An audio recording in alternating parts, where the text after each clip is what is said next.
Boa noite, pessoal. Tudo bem? Hoje eu vou dar uma leve introduzida no mercado de avaliações e perícias, mais voltado para o profissional da modalidade elétrica, tá? Principalmente o engenheiro eletricista, beleza? Vamos lá. Primeiramente, quem sou eu? Sou engenheiro eletricista pelo Instituto Tecnológico Sudoeste Paulista, engenheiro de segurança do trabalho pela UTF de Cornélio Procópio, especialista em inovação e empreendedorismo pela Unesp, em parceria com o CREA, São Paulo, especialista em sistemas elétricos de potência pela UTF de Cornélio e especialista em engenharia automotiva pela UTF de Curitiba, aguardando a expedição do título de engenheiro automotivo. Atualmente eu sou engenheiro de logística na usina São Luís, agroindústria no estado de São Paulo. Sou engenheiro eletricista e segurança do trabalho, mais voltado para a parte de avaliações e perícias na Atlantis Engenharia, município de Palmital. E também sou engenheiro e proprietário do Sidorf Engenharia e Sistemas de Energia Elétrica. Então, o foco da empresa são avaliações, perícias, estudos elétricos e automotivos, saúde e segurança do trabalho e desenvolvimento de softwares para engenharia. Qual que é o objetivo da apresentação? Aqui com vocês vou apresentar quais são os conceitos sobre o mercado de avaliações e perícias, né? O que o profissional que pretende ou tem interesse em atuar nesse mercado, né? O que os alunos, né, da graduação podem também querer obter algumas introduções de alguns conceitos para depois futuramente verificar se querem ou não estar atuando nesse mercado. Conceitos sobre avaliações e perícias, áreas de atuação, em conjunto com alguns estudos de caso no qual eu participei, tá? De alguma forma, seja elaborando laudo, apresentando uma assistência técnica ou até tendo conhecimento da existência do processo.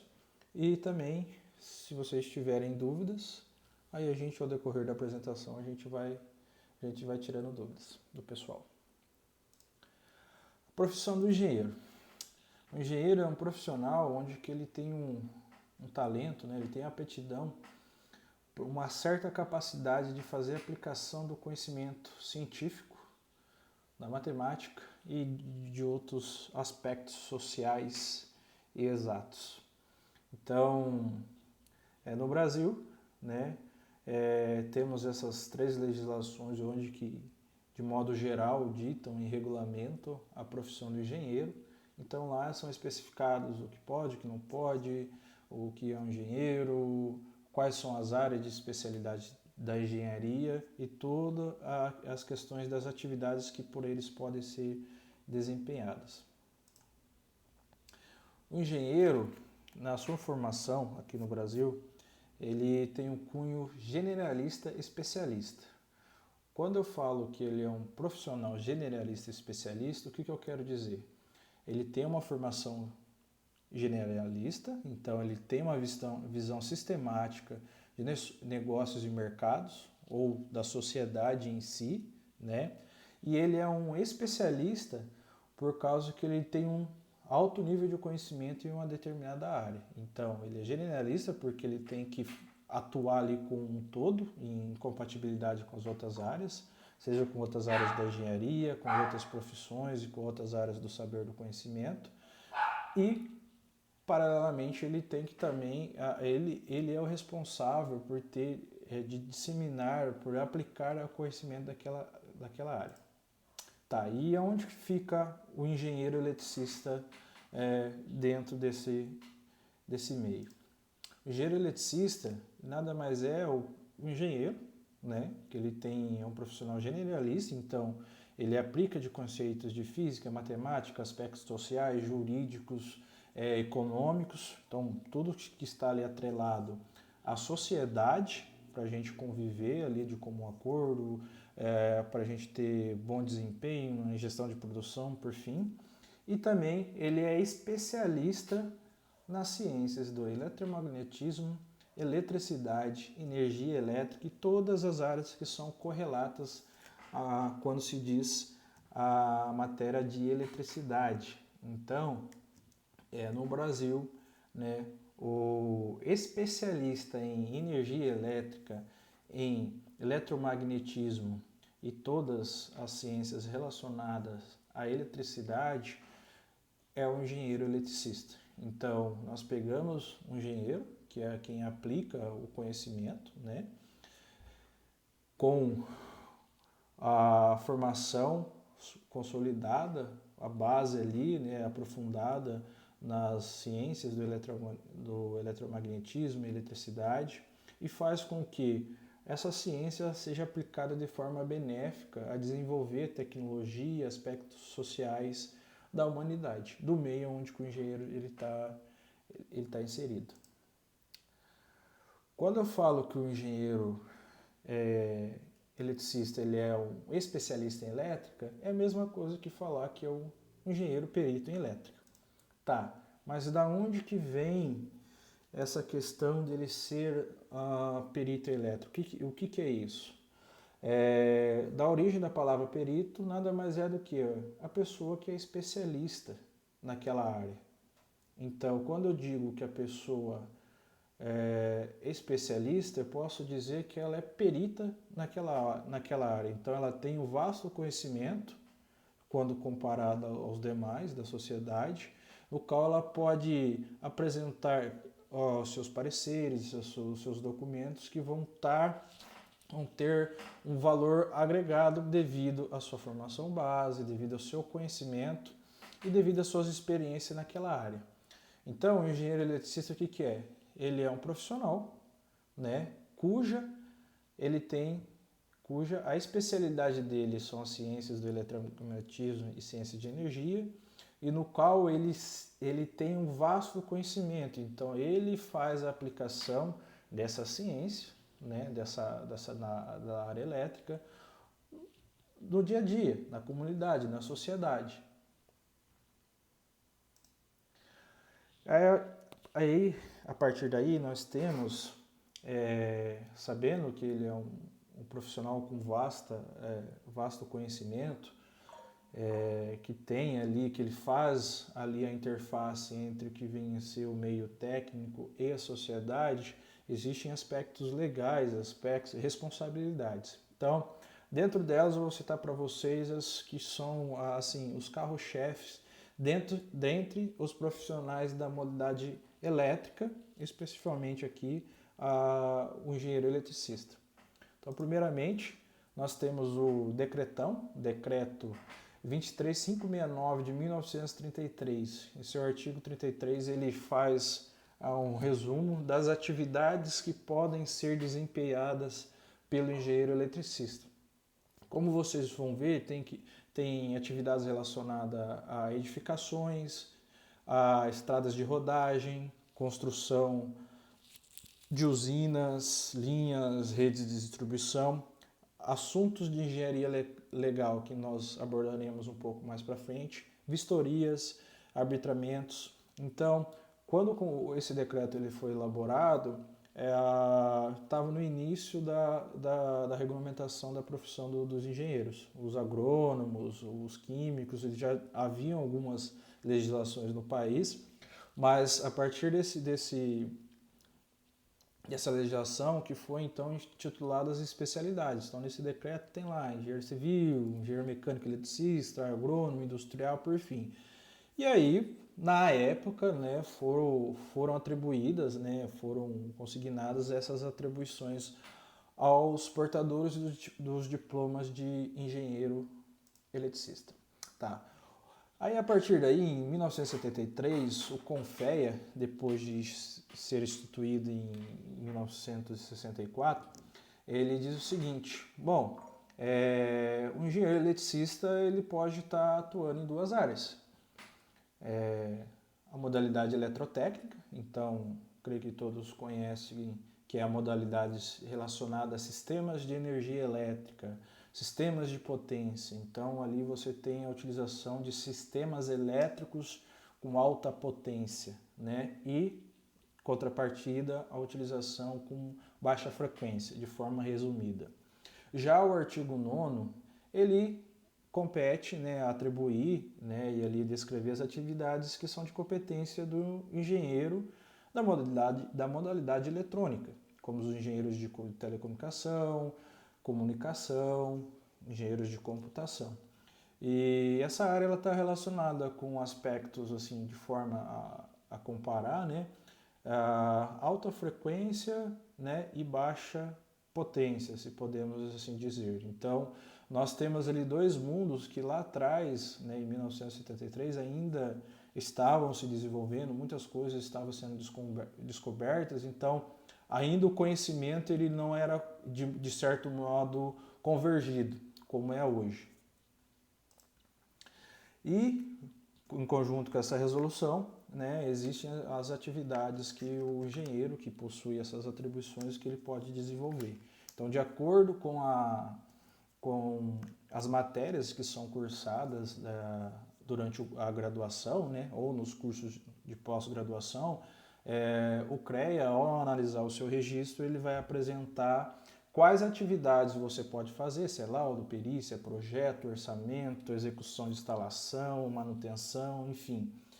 E atrelar ela a alguma atribuição, seja do decreto, seja do artigo 8º, artigo 9º, ou para outros artigos ou resoluções específicas, quando se tratar, por exemplo, de engenheiro de controle de automação, engenheiro de computação, engenheiro de operação, né, modalidade eletricista. Então, de acordo com o que vocês cursarem na graduação, é que as suas atribuições elas vão ser atribuídas a você. Tá, e agora? Beleza, Alcides, me formei, tô com o CREA na mão, o que eu faço? Primeiramente, eu gostaria de falar para vocês algumas oportunidades, uma breve linha do tempo de quando eu me formei, tá? Então, eu peguei meu registro em 2017, né?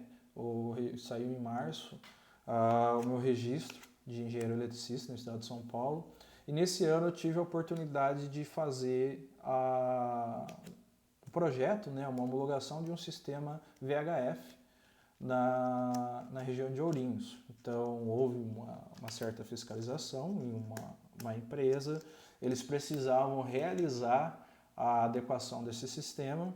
Eu, como já vinha estudando, tinha algum contato na época com processos de licenciamento, a parte burocrática, na hora que a pessoa citou isso, perguntou se eu fazia esse serviço, eu abracei e fui embora. Né? Então foi o meu primeiro trabalho como engenheiro eletricista, né, na parte aí de telecom. E esse trabalho teve uma remuneração em torno de R$3.000. No mesmo ano, né, ali perdido, não sabendo o que ia fazer, pô, tô com o CREA, mas eu tenho um mar azul e ao mesmo tempo não sei para onde eu vou, tá? Aí foi onde que eu tive um insight de começar a pós-graduação em Engenharia de Segurança do Trabalho na UTF de Cornélio Procópio. A partir daí, né, eu comecei a ter contato com os outros profissionais de outras modalidades, porque até então na graduação eu só tive contato com profissionais da modalidade elétrica e que a maioria não atuava diretamente no setor. Na pós-graduação, né, eu já consegui ter esse contato com diversos profissionais de diversas modalidades em diversos níveis de atuação e carreira. Então, por exemplo, eu tinha engenheiros civis que eram formados em ótimas universidades, que já faziam projetos complexos, trabalhavam em construtoras, loteamentos, engenheiros mecânicos que trabalhavam em empresas multinacionais ali que tinham um certo valor agregado, um certo valor de conhecimento, engenheiro químico com uma vasta conhecimento em engenharia de processo, segurança do processo, FEMEA, e por aí vai, né? A arquitetura, então a parte de como é que a gente analisa uma edificação para fins, por exemplo, de saneamento para um trabalhador, para fins de projetos contra incêndio. E também, né, na minha turma teve um aluno que ele era advogado, ele é advogado, né, atualmente, né, na época que ele cursou ele era advogado, e por questões lá de que ele conseguiu uma brecha, ele conseguiu cursar o curso de pós-graduação em Engenharia de Segurança do Trabalho, porque ele já possuía uma graduação, né? E porém ele estava fazendo graduação em Engenharia Civil. Então, a junção desses profissionais fez com que eu pudesse estar atento a um mundo diferente, entendeu? Saber o que o pessoal conversava, como é que funcionava o mercado. No mesmo ano, né, quase na mesma época, né, a minha esposa ela obteve o registro de advogada na OAB. Né? Então ela já fazia atuação no mercado, no ramo do direito, né, já há alguns anos, né, durante a própria graduação. No entanto, conforme foi passando o tempo, ela foi entendendo melhor as questões dos processos, foi tendo contato com diversos processos, e aí ela me chamou a atenção no seguinte ponto. Ela citou e me apresentou, pô, por que você não dá uma olhada a respeito de perícia, né, na área de segurança do trabalho, que é o que você está fazendo na pós-graduação, que eu acredito que é que tem a maior demanda, e até na elétrica, né? Poxa, a partir daí eu comecei a conversar com aqueles meus companheiros, né, que eu tinha o contato ali na pós-graduação, então a gente tinha um grupo de WhatsApp na própria aula, a gente conseguia trocar essa figurinha, então eu comecei a pegar alguns macetes, o que era um conceito aqui, um conceito lá, como é que fazia algumas coisas ou outras. Mas ainda nada assim, nada como uma atuação ativa, então mais a fim de curiosidade, apareceu isso, apareceu aquilo, enfim. Aí de 2018 e 2019, poucos trabalhos com projetos e estudos, né, principalmente na área da elétrica, né. E aí em 2019, né, eu terminei o curso de pós-graduação, Segurança do Trabalho. Uma das últimas aulas foi Legislação e Normas Técnicas, então nós tivemos uma aula dedicada, né, com o professor advogado, no qual ele explicou todo o ordenamento jurídico, como é que funcionam as varas, processos, enfim, e também tivemos um professor da instituição que nos apresentou a questão de um laudo, como é que se funciona, como é que ali o beabazinho, ali o básico para você elaborar um laudo técnico, como é que o que você precisa, inicial, descrição da metodologia utilizada, a sua própria análise e a conclusão. E aí, né, após que eu obtive o registro, né, que eu fiz o término da pós-graduação, com o certificado de entrada no CREA. Então, em 3 dias mais ou menos, graças a Deus, no CREA Paraná, eu já tinha o meu registro, eu já era engenheiro de segurança do trabalho. Então, a partir daí, eu comecei a fazer meus cadastros nos tribunais. E aí, em 2019, através de um contato com um amigo que perguntou se eu fazia alguma perícia na área da elétrica, eu falei, opa, faço sim, né? Mesmo sem nunca ter feito. Falou, ó, tem um pessoal que precisa analisar uma certa demanda relacionada a ressarcimento de danos elétricos e precisa de um engenheiro que precisa analisar. Você topa? Vamos embora, tá? Aí desse histórico eu falo para vocês o seguinte: as oportunidades elas foram aparecendo por um simples motivo. Ao decorrer do tempo, eu fui trocando experiência, cooperei muito com esses colegas, então eles precisavam tirar dúvidas, precisavam de alguma explicação. Eu obtive também certas competências de outras áreas, área de incêndio, área de saúde e segurança do trabalho. Então, eu ajudava bastante os companheiros que estavam ali cursando o curso de pós-graduação comigo, né? Na própria empresa onde eu trabalhava na época, também eu já comecei a ter uma atuação diferente, e aí eu comecei a prestar consultoria para diversos profissionais na área elétrica. Então, eu não apresentava um projeto, não apresentava um estudo, mas eu sanava dúvidas do pessoal. Então, o pessoal ia fazer um projeto, estruturar alguma coisa, tinha uma incompatibilidade com a área elétrica, puta, o cara não ia mandar fazer um projeto, ou até mandar para o projetista alguma coisa, o cara mandava a dúvida para mim, a gente analisava, dava a melhor solução e aí seguia o baile. A partir daí, então, eu falo para vocês que o network ele foi importante para eu conseguir, né, ter esse contato com a área, de entender como é que funciona, que engenharia elétrica ela não é só aquele mundo fechado, entendeu? Não é algo lacrado, então a gente precisa entender como é que as outras áreas estão fazendo, o que está acontecendo ao nosso redor para a gente poder fazer atuação, tá? E aí, a partir daí foi onde que eu tive o início no mercado de avaliações de perícia. Beleza, vamos lá, avaliações de perícia, o que são? Avaliação nada mais é que a determinação do valor de um bem. Então é quando a gente, né, determina o valor, seja valor monetário, 1.000, essa caneta, esse data show tem R$1.000, R$3.000, baseado em alguma metodologia. Então, de acordo com o bem que a gente vai avaliar, existe uma metodologia para aquela avaliação. Tá? O bem ele pode ser bem imóvel, pode ser uma pessoa, pode ser um estado, pode ser uma condição social, enfim. Depende muito do objeto da perícia que você está analisando.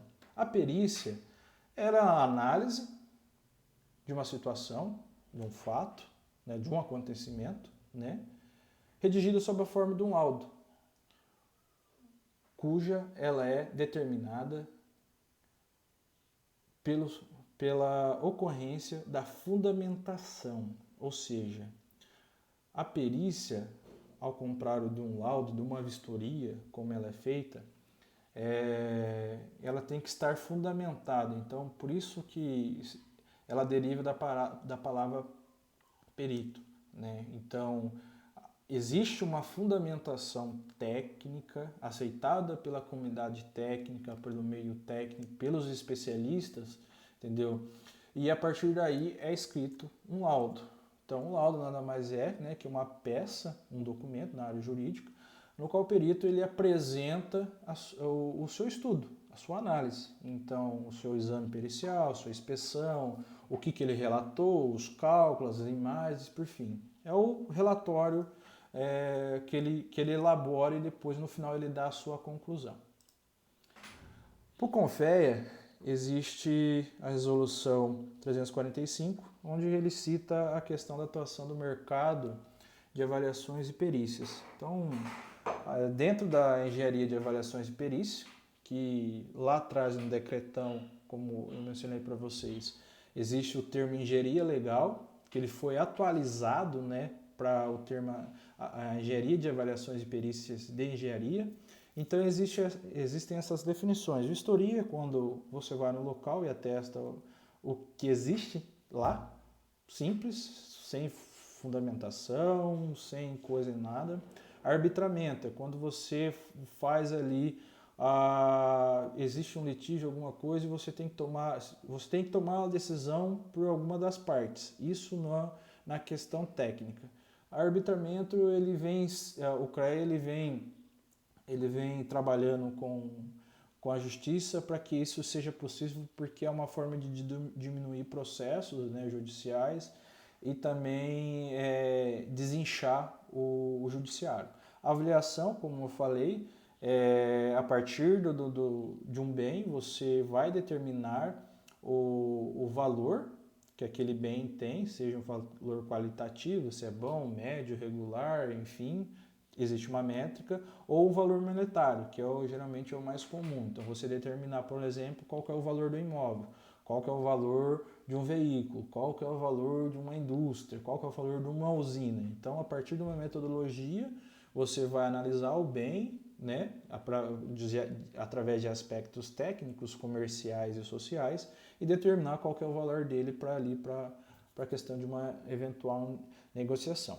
E a perícia, né, é a apuração das causas que motivaram aquele fato. Então, é nada mais do que você apresentar o que originou aquele evento. Entendeu? Então, o que acontece? Quando existe por exemplo, um acidente de trânsito, é realizada uma perícia, seja pelo perito criminal ou depois pelo perito judicial, onde ele determina o que iniciou aquele evento, o que causou aquele acidente. Então, o que eu quero dizer isso? Então, ele vai fundamentar perante a análise que ele realiza referente à documentação presente nos autos, a apresentação de testemunha, vídeo, enfim, diversos ali referente ao contexto. Ele vai analisar e vai determinar, ó, isso aconteceu por causa disso. Existe, por exemplo, culpa de tal condutor, não existe, estava de acordo com a legislação, não estava, tal parâmetro, embora esteja fora da legislação, tecnicamente ele é aceitável, por fim. Aí cada caso é um caso. E o laudo é o documento que é expedido. Então, quando você fala de vistoria, arbitamento, avaliação e perícia, todos esses itens eles são registrados num laudo. Então, o laudo principal ele tem que ter o objetivo, a metodologia que ele está sendo utilizada, né? A descrição ali da sua análise e a conclusão. Tá? Laudo é diferente de parecer. Parecer ali é uma exposição bem subjetiva, de uma análise ali meio que superficial, entendeu? Já o laudo ele busca fundamentar toda a sua análise, tá? No CPC, que é o Código de Processo Civil, né, tem a figura dos auxiliares da justiça.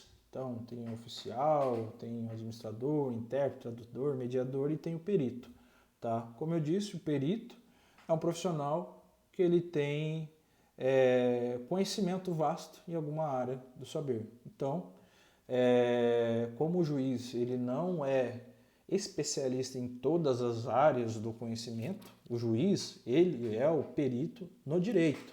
Então, cabe a ele determinar e concluir sobre uma ação, sobre ali uma divergência que é apresentada para ele. Tá? Então, no próprio CPC diz que o juízo ele será assistido pelo perito quando o fato depender de conhecimento técnico ou científico, ou seja,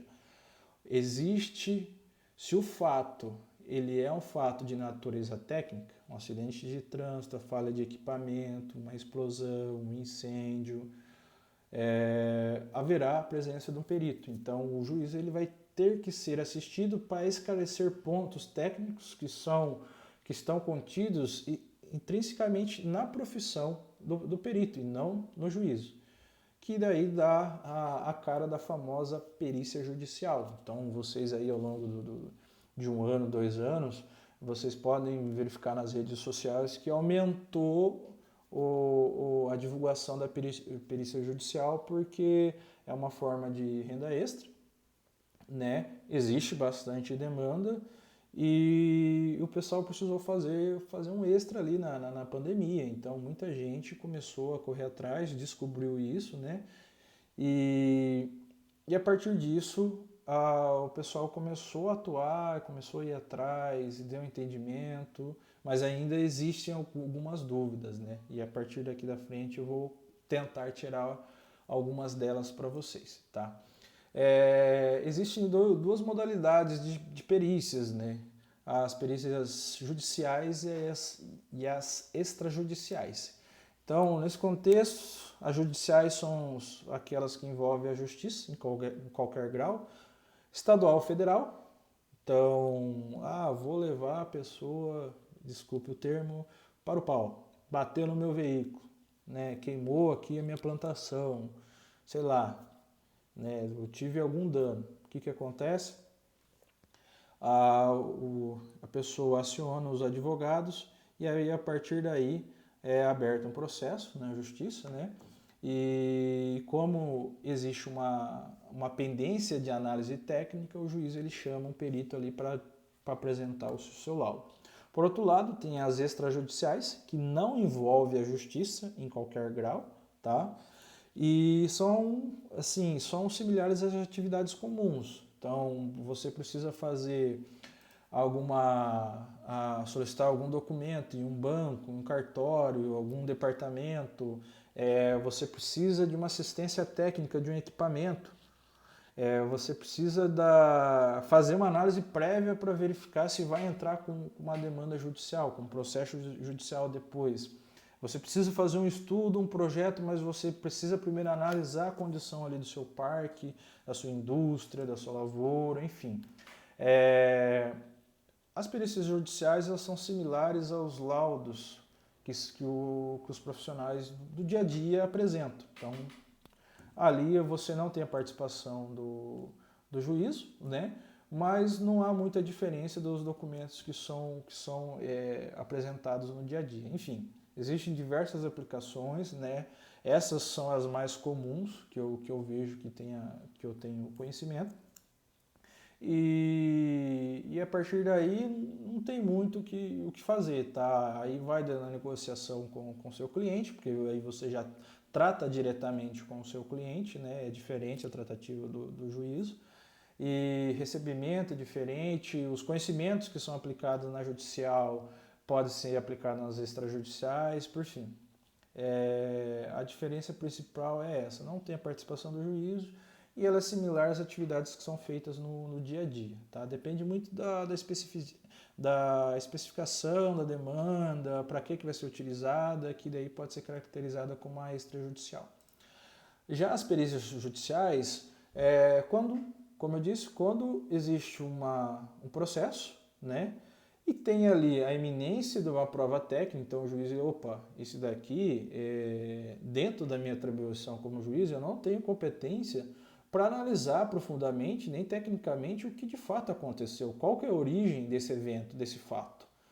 A partir daí, ele solicita ao profissional, né, a especialista da área, um laudo técnico pericial. Então, a partir do processo, mais a prova técnica, mais o laudo técnico pericial, ele tem elementos técnicos para dar a sentença. Então, baseados nos elementos técnicos contidos no laudo técnico pericial, mais a prova que foi apresentada e foi analisada no auto e o contexto apresentado no processo, o juiz ele consegue determinar qual que é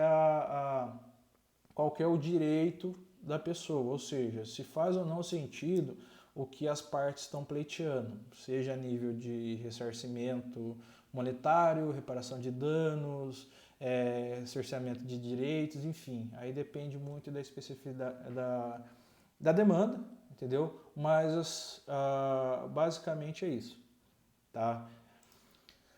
A partir daí, quando existe a demanda judicial, né, nós, os profissionais, né, os engenheiros ou qualquer outro profissional, se ele tem interesse em atuar nesse mercado, né, de perícias judiciais, ele tem que solicitar o seu cadastro como auxiliar da justiça. O que vem a ser isso? O cadastro de auxiliar de justiça nada mais é que você se apresentar para o fórum, né, para o tribunal lá, que você quer atuar como perito, como auxiliar da justiça, você quer contribuir com ela. Quais são os requisitos? Primeiro de tudo é a habilitação técnica, então você tem que estar registrado, se sua profissão for regulamentada, você tem que estar registrado no seu conselho de classe. No caso, para nós engenheiro é o CREA, né? A unidade do conselho tem que estar em dia e não pode haver registro de infração ética. Então, por exemplo, se você assinou uma RT lá, deu um problema e você vendeu, por exemplo, essa RT, o CREA te pegou. Se existir essa infração ou alguma coisa lá que desabone você eticamente, o fórum ele pode negar esse cadastro. Então, quer dizer, que você eticamente não é um bom profissional. Então, não faria sentido o juízo te aceitar, entendeu? E a habilitação civil. Então, são atestados de antecedentes criminais, para não verificar para verificar que você é uma pessoa idônea. Então, praticamente para quase todo procedimento administrativo que você faz em um órgão, eles solicitam essa informação. Certidão de débitos federais, estaduais e municipais. Então, é para dizer se você possui ou não vínculo com débitos existentes, né, nas diversas esferas, porque pode ser executado. Isso também diz muito a sua questão ética. Então, se você é um profissional que mantém os seus débitos em dia, quer dizer que o que você tem valor, o que você vai apresentar, tá? O título de eleitor também, que é um requisito para atuação profissional e também para inscrição na justiça. E o CPF regular. Então você não pode ter nenhum problema com a Receita Federal, não é Serasa, tá? É diferente. A partir daí você apresenta os documentos, então são tidos a carteira do CREA, a cópia de RG, CPF, comprovante de residência, enfim, e aí a sua certidão de registro, né, de pessoa física ou de empresa, também em alguns casos pode ser solicitada, você apresenta o órgão. Como que é feito esse cadastro? No caso aqui, está sendo apresentado o procedimento de cadastro no estado do Paraná, tá?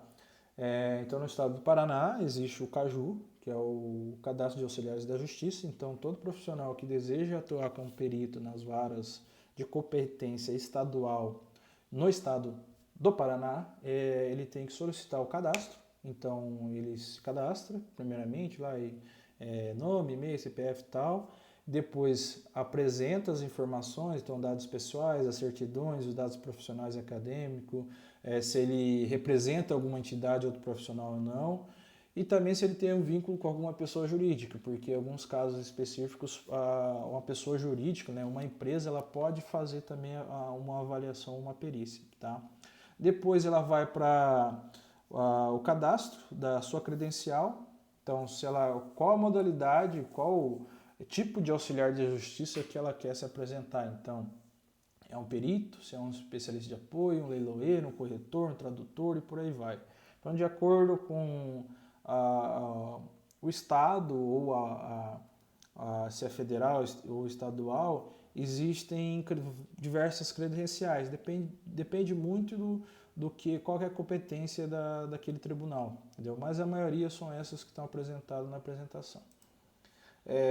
Sendo realizado a apresentação dos documentos e depois sendo ativado o seu cadastro, né, a gente realize a intenção das áreas de atuação. Então, por exemplo, no caso aqui, um engenheiro eletricista, quais áreas de atuação que ele quer atuar. Então, isso está muito linkado com as atribuições que foram ditas lá atrás. Então, o profissional, ele tem que conhecer as suas atribuições, tá? As suas competências técnicas, né, e sociais, para verificar qual campo de atuação ele quer atuar. Então, eu sou engenheiro eletricista, mas eu gosto de atuar com parte de sistema de potência. Opa, parte de eletrônica, telecom, computação, essas coisas, eu não vou me habilitar porque não é do meu interesse.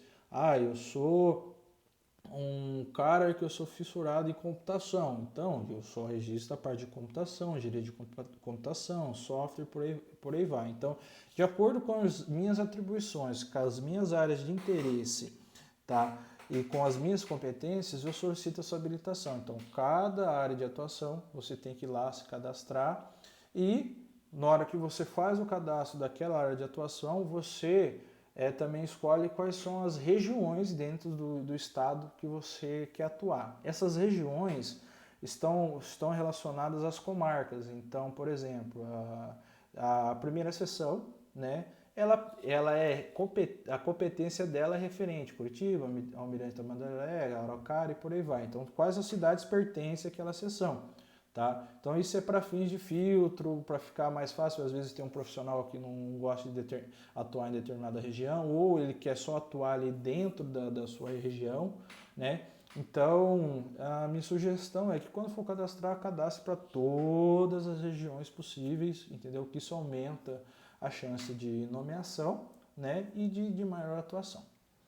A partir daí, feita o seu cadastro, a habilitação no cadastro como auxiliar da justiça, né, e as áreas de atuação e localidades, internamente existe um processo que se chama nomeação, tá?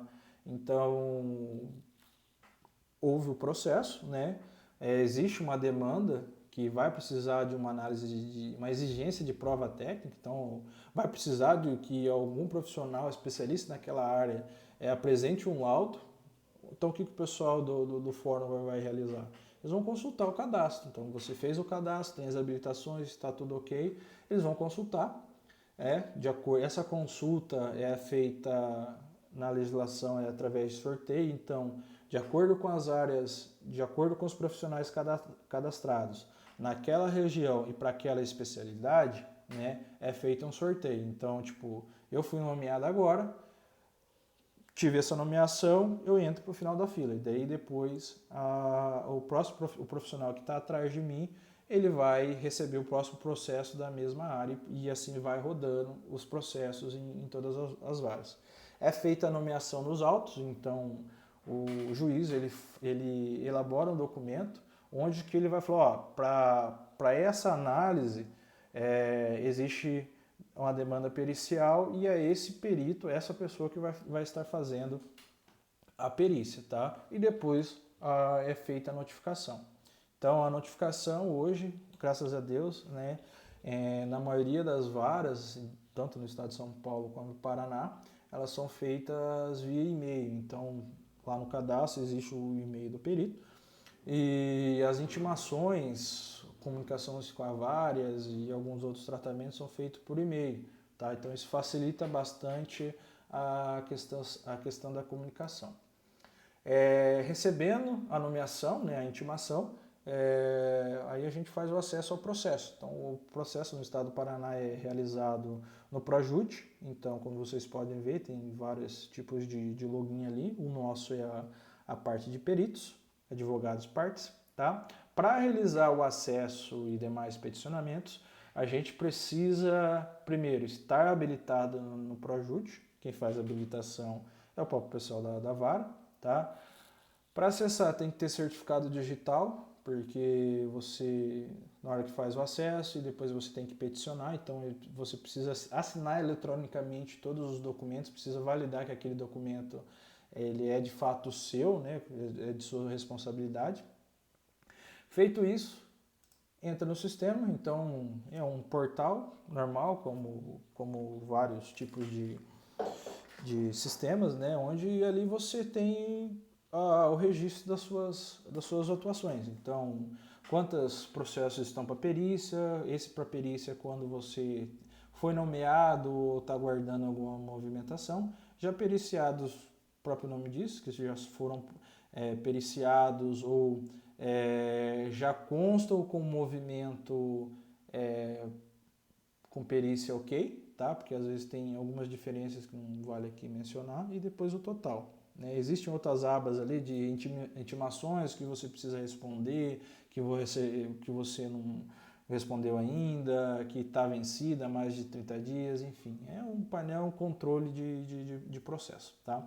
E aí você entra no processo, né? Você, na hora que entra ali para a perícia ou já periciados, você consegue acessar o processo consultando em cima. Então você clica ali no processo, ele vai abrir uma nova página, né, com todos os movimentos, com todos os documentos, se você ainda estiver habilitado nele. Acessando o processo, né, o que é feito? É feito um estudo do processo. Então, a partir do momento que nós recebemos a nomeação, nós temos ali 5 dias para se manifestar, se a gente vai estar de fato realizando o serviço ou não, tá? Então, no caso, o que é feito? É feito um estudo prévio do processo. Então, é levantado as custas, né? Então, de RT, laudos auxiliares, deslocamento, documentos complementares, né? A sua habilitação legal, se você tem de fato competência e atribuição para fazer aquele serviço, né? Porque muito profissional, às vezes, ele não sabe se ele pode ou não fazer aquela atividade. Verificar o objeto da perícia. Então, ele tem que analisar ali o que está sendo pedido, o que está sendo discutido, porque às vezes o juiz ele como eu disse, ele não é perito em determinada área técnica, ele entende que aquilo lá é relacionado a uma determinada área. Só que na hora que o profissional ele chega e analisa, opa, esse daqui, o problema não é, por exemplo, não é de origem elétrica, é de origem mecânica, então não compete eu, engenheiro eletricista, fazer tal análise. Então eu vou passar para o engenheiro de materiais, um engenheiro mecânico, um engenheiro metalurgista e por aí vai, tá? Aí você verifica se aceita ou não o trabalho. Então, verificar aceite ou você declina o trabalho. Então, você fala, ó, eu não aceito por causa desse motivo, ou, se aceitado, é apresentada a proposta de honorários. Então, na proposta de honorários, você determina o valor, você faz uma petição, né, que é um documento, um requerimento simples, que você afirma, né, você apresenta que você tem interesse de atender a demanda, apresenta o valor dessa demanda para atender a demanda e de praxe, né, que orienta os colegas a já solicitar alguns documentos prévios, porque isso acelera o trabalho e nas próximas etapas facilita a sua análise, né? Feita a proposta de honorários, é feita o agendamento e a inspeção pericial. A inspeção pericial ela pode ser feita de duas formas, de forma direta e indireta. A forma direta é quando você, de fato, tem o item a ser analisado. Então, geralmente é quando você precisa ir até o local para fazer a análise e o levantamento de dados. Então, você vai no local, que é a análise in loco, tá? Analisa o documento dos autos do processo, realiza a produção de documentação auxiliar, então você precisa de um laudo complementar, de um profissional de outra área, você precisa pegar por exemplo, um laudo que a empresa produziu, um projeto de outro profissional para analisar requisitos de algum equipamento que está sendo analisado e a oitiva de testemunhas, que às vezes no dia da perícia existem pessoas que acompanham, que presenciaram o fato, então é bom conversar com o pessoal porque você pode ir no local, analisar o documento e fazer o que for, mas quem vai te entregar, às vezes, o pulo do gato, quem está certo ou quem está errado, são as testemunhas, que ali ou não você fala, opa, isso aqui corrobora, né, confirma o meu ponto de vista, a minha conclusão, então você pode se basear por aí. Do outro lado, análise indireta, somente a análise dos autos, né, a documentação que existe no processo, e produção de documentação auxiliar, solicitando documentos meteorológicos para a polícia, corpo de bombeiro, prefeituras, enfim. De acordo com o objeto da perícia, né, o profissional ele vai saber que existe projeto, existe laudo, existe uma legislação ali por trás, então existem documentos que são produzidos ao longo do tempo. Então, esses documentos que são produzidos ao longo do tempo servem também para subsidiar a sua análise. Então, para você entender como é que era uma edificação, como é que era uma instalação, como é que era o comportamento, né, de determinado ambiente, tendo em vista os registros que foram efetuados. Tá. A partir daí, que começa a ficar sério o negócio, porque a inspeção pericial, né, ela envolve diversas áreas, diversos conhecimentos, e na engenharia elétrica são diversos assuntos, né? Então, esses assuntos aqui que eu apresento para vocês, energia, BO de energia, coordenação de isolamento, análise de qualidade de energia, tarifa, consumo, descarga atmosférica, cracker, hacker, enfim, são diversos assuntos que estão relacionados com a atuação do engenheiro eletricista em perícia. Então, só por isso daqui a gente já consegue meio que determinar que o campo de atuação ele é vasto, entendeu? Então, a partir daí, o que eu quero falar para vocês é o seguinte: as áreas de atuação para o engenheiro eletricista no campo, no mercado, né, de avaliações e perícia. Primeiro eu vou começar com vocês com a área da eletrotécnica, tá? Ressarcimento de danos elétricos. Hoje eu diria que seria o carro-chefe dos profissionais da modalidade elétrica. Então, a seguradora, né, geralmente ela processa os agentes do setor elétrico, seja gerador, transmissora ou distribuidora, porque ela afirma que houve algum surto, houve algum problema na rede que queimou equipamentos internos do seu segurado. Então isso é uma ação regressiva, então ela fez o ressarcimento para o segurado, só que ela está cobrando quem, em tese, danificou, né, lesou o seu segurado. Tá? Essa demanda ela visa principalmente verificar o impacto de descargas atmosféricas direta ou indiretamente na rede, com transferência de surto, né, às unidades consumidoras, né, às unidades do consumidores dos segurados, sobrecarga em equipamento, ou em equipamentos sejam da rede ou do instalações internas, né, do próprio segurado ou consumidor, atuação de proteções dos seus impactos, então existe lá um religador, um relé de proteção atuou na subestação, qual que é o impacto disso ao longo do alimentador? Tem algumas situações que isso pode gerar prejuízo aos usuários. E a análise de qualidade de energia, que é um item também relacionado que, devido à inserção de geração distribuída, vem crescendo ao longo do tempo. A partir daí eu apresento para vocês surtos transmitidos pela rede. Então a pessoa alegou lá que os equipamentos foram danificados porque houve uma chuva, uma condição climática, uma condição meteorológica ali no seu município ou perto, dentro do conjunto elétrico, e isso danificou os equipamentos dentro da sua edificação. E como é que é feito isso?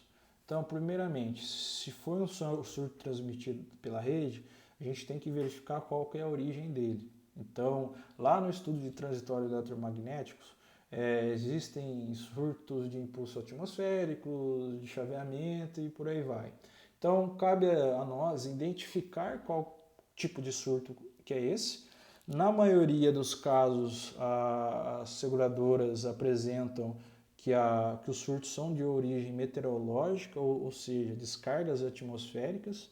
Então aí já dá uma focada na nossa análise, então meio que a gente já consegue descartar outros eventos, tá? Isso depende muito do contexto. Então a partir daí o que é feito?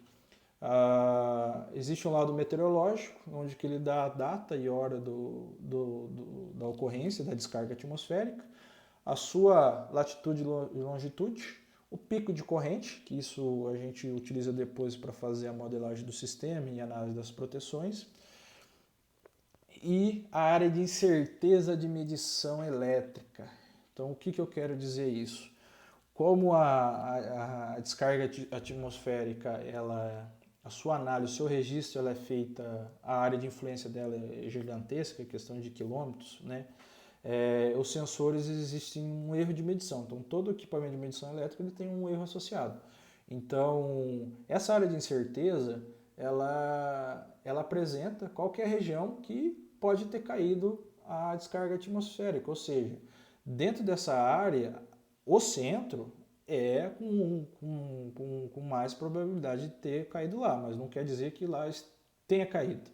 Aí nós, na análise, então nós verificamos, fazemos o levantamento do alimentador e do conjunto elétrico através do BDGD, que é acessado na ANEEL, tá? Que nada mais é o Banco de Informações Geográficas do Sistema Elétrico Nacional. O pessoal utiliza isso para fazer cálculo de perdas. Eu utilizo para verificar o traçado da rede, informações elétricas, as informações de proteções e por aí vai. Aí, a partir daí, eu consigo modelar a rede, porque eu tenho as informações delas. Para análise transitória, eu utilizo o ATP para algumas coisas, o QGIS para verificar a condição de tabelas de atributos e informações georreferenciadas. E as outras análises em regime permanente, eu utilizo o OpenDSS. Então, são algumas ferramentas que, ao longo do tempo, eu vim aprimorando a análise para chegar e tentar deixar mais rápida a análise e também trazer ali a questão técnica, porque nós somos engenheiros, né? Então nós gostamos de números, de certeza nas análises, entendeu? Sobrecarga, então ali no regime permanente existe algumas condições de operações, então existe a curva de carga, a curva de geração, isso fora a condição de transitório, também causa alguns problemas ali no alimentador e, consequentemente, nas unidades consumidoras. Os problemas maiores que são apresentados, né, nos processos são a condição de sobrecarga. Então, o que acontece? Há excesso de corrente passando nos condutores ou equipamentos da rede. Então, isso de alguma forma propiciou algum afundamento de tensão, algum problema em atuação de proteção que não deveria atuar. Então, uma condição térmica no circuito que de alguma forma deu ali algum dano ao usuário ou até outro agente, né, quando são ações ali de conexão.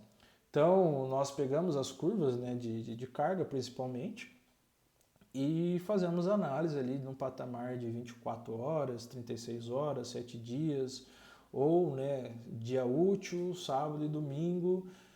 E aí nós verificamos se passou ou não dentro dos limites regulamentares, né? Então, novamente, esse item ele é analisado através da modelagem feita com as informações obtidas do BDGD, da ANEEL, que são tratadas no QGIS e no OpenDSS, no caso o PyDSS Interface, porque aqui às vezes a gente tem que fazer alguns tratamentos estatísticos, o OpenDSS ainda ele não possui essa capacidade. Já o PyDSS Interface, como ele é uma ferramenta agregada ao Python, nós conseguimos utilizar recursos do Python para isso. Então a gente consegue automatizar análise, rotinas, fazer algumas comparações, gráficos também de forma diferente.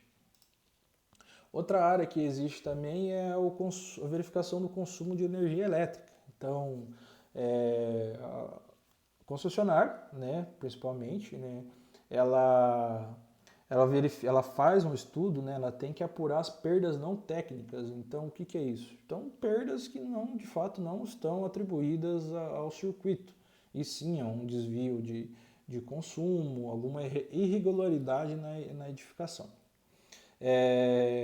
A demanda, ela verifica, né, ela apresenta para nós o seguinte, verificar se houve ou não adulteração em medidores ou sistemas de medição, tá?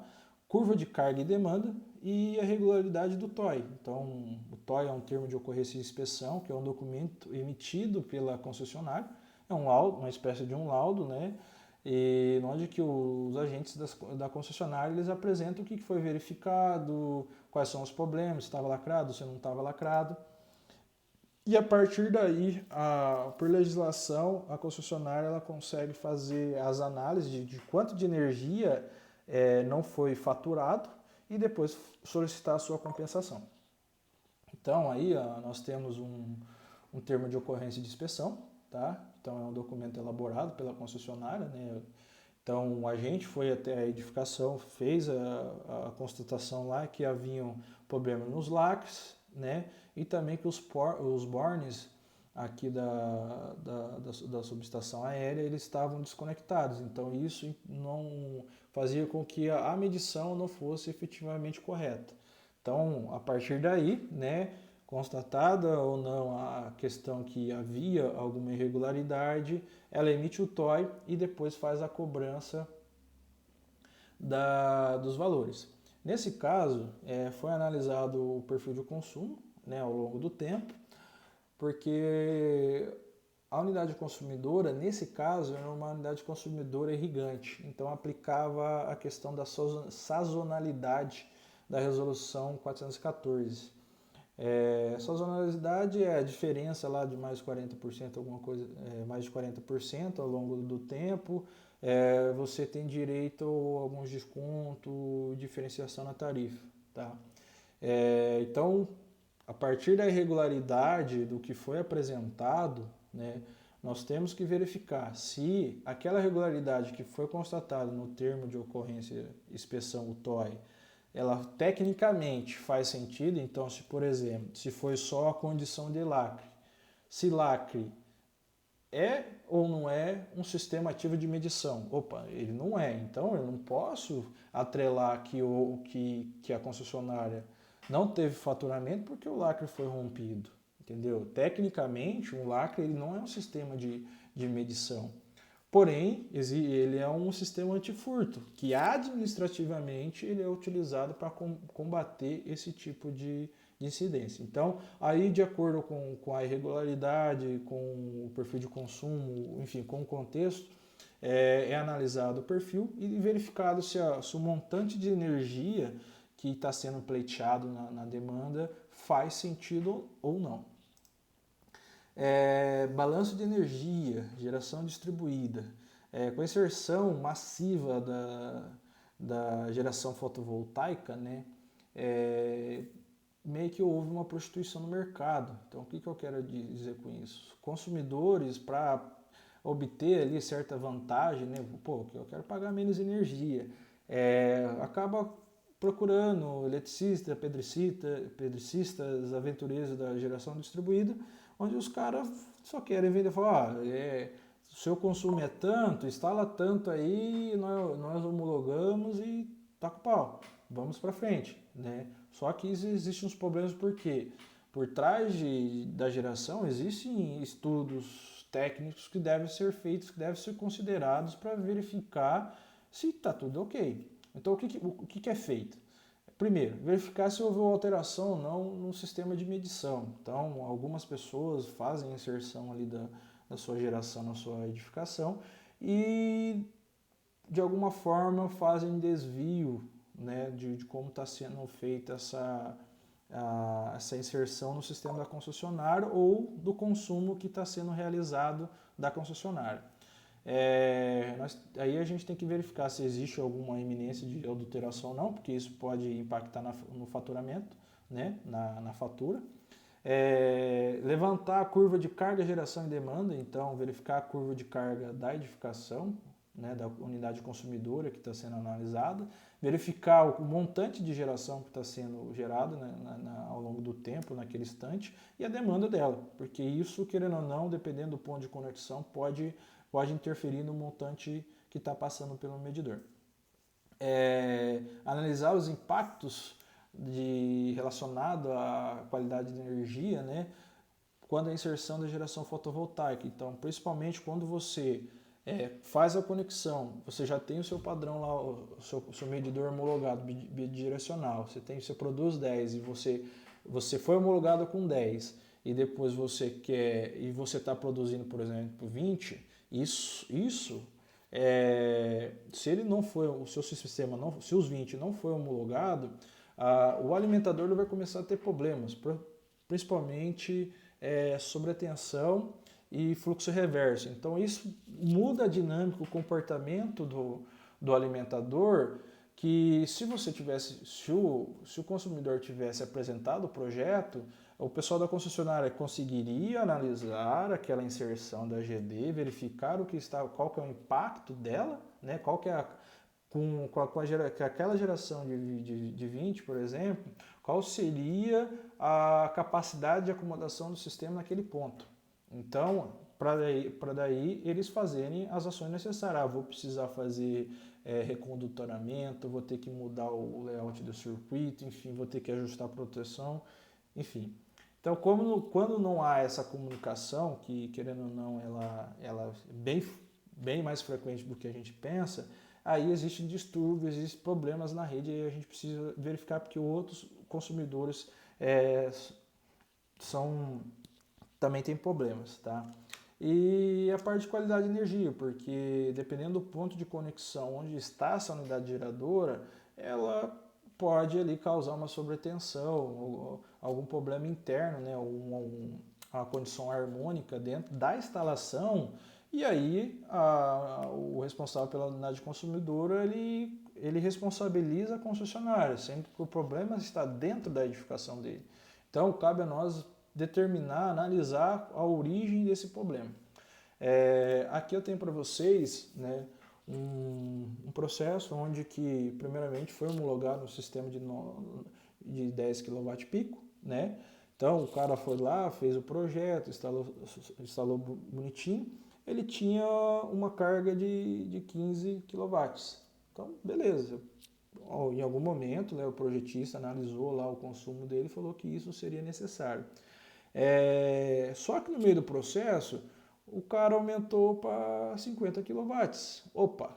Então, o que acontece? Se eu consumia 15 e gerava 10, já tem ali um possível desbalanço. Agora, eu estou consumindo 48 e estou mantendo os 10, opa, não vai compensar para mim. O payback do projeto vai lá embaixo. O que a pessoa fez? Ela simplesmente, né, com o auxílio lá do projetista dela, aumentou a potência em módulo, a potência em DC. Então de 9,38 kWp foi para 20,1. Somente fez isso. Ela aumentou, né, mais algumas strings ali e aumentou a potência em DC do seu sistema fotovoltaico. O que acontece? Aí ela começou a alegar que a concessionária não estava realizando os créditos de energia correspondente à sua geração. Porém, ela não sabia o seguinte: existe variação, né, da geração, então isso daqui são curvas de geração do inversor. Então, o que o inversor ele levantou? Então, existem os módulos, mais as perdas dos cabos, perda CC dos cabos. Então, o que está efetivamente entrando ali e está saindo, né, do inversor. Tá? E nesse caso, foi encontrado o efeito clipping. Então, o efeito clipping é quando você aumenta a potência em módulos. Então, como eu disse, ele aumentou a potência em DC, mas manteve a potência AC do inversor. Então, ele não alterou. O que o pessoal utiliza isso por quê? Como você aumenta a potência DC, você automaticamente aumenta a sua área em módulos. Então, ao longo do dia, onde você tem horários de baixa de radiação, você está produzindo de fato mais energia. Porém, você acaba sendo prejudicado em horários que tem maior radiação. Então, geralmente ali é das 10, 11 horas até as 14 horas, então o horário que você poderia estar operando, né, com maior produção, você fica limitado em potência AC devido ao inversor não conseguir entregar mais com isso. Então, existe uma relação, que é o fator de dimensionamento do inversor, que ele relaciona isso. Como é um número adimensional, se essa relação é boa ou não. Então, ele tinha lá 15 kWp, foi para 20,1 kWp, então tinha lá 0,74. Esse FDI, geralmente o pessoal aplica de 80 a 95, tá? Para sistema de pequeno porte, né? E algumas aplicações, como bombeamento, enfim. Como vocês viram, está abaixo, então aí já é um ponto de atenção que o sistema dele já não estava tão eficiente, tá?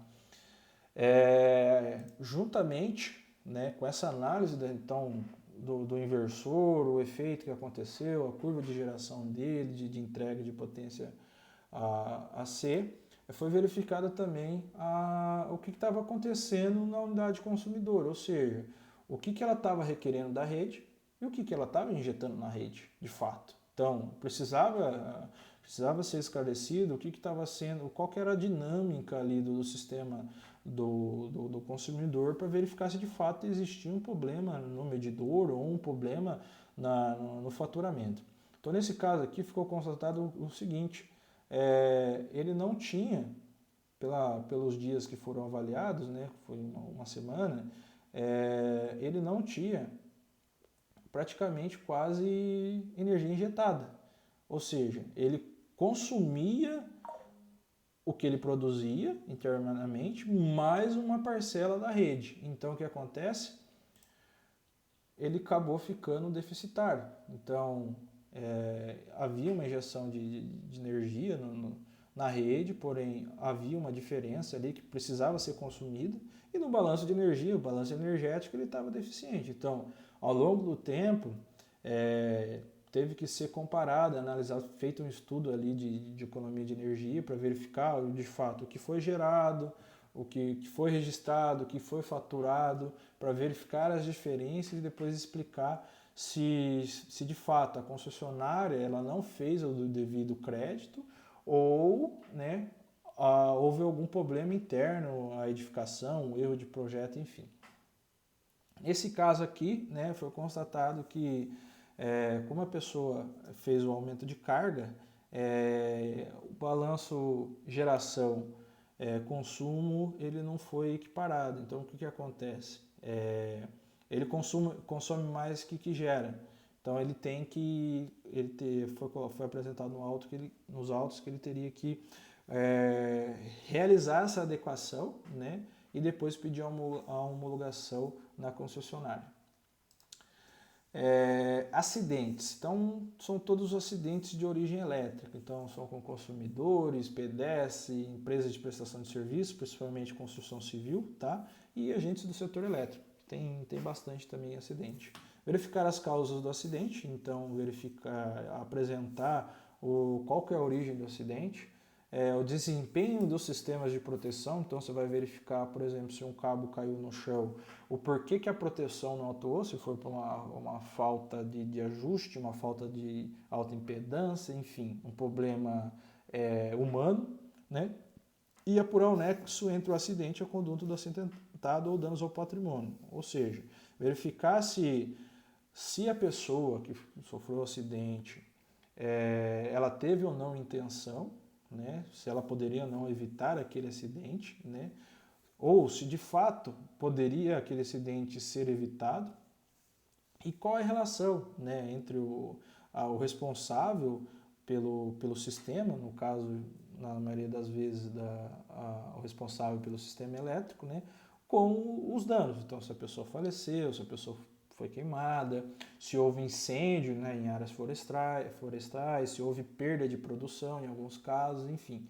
E aí, conforme o caso, nós apresentamos qual que é a relação entre a culpa e o culpado.